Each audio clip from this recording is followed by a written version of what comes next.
Gecemi zehrediyor içime düşen kuşku. Sırra kadem mi bastın kaşla göz arasında? Nasıl anlatsam bilmem aramızdaki aşkı. Bir sıcaklık vardır ya külle köz arasında. Sen ektin yüreğime en acı duyguları. Sen çaldın gözümden en tatlı uykuları. Aşkıma benzetirim tutmayan şarkıları. Bir gariplik vardır ya sazla söz arasında.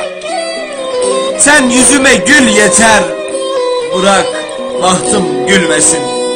Sen kadrimi bil yeter, başka kimse bilmesin. Sen bir daha gel yeter, bırak o hiç gelmesin. Hani bir mevsim var ya kışla yaz arasında.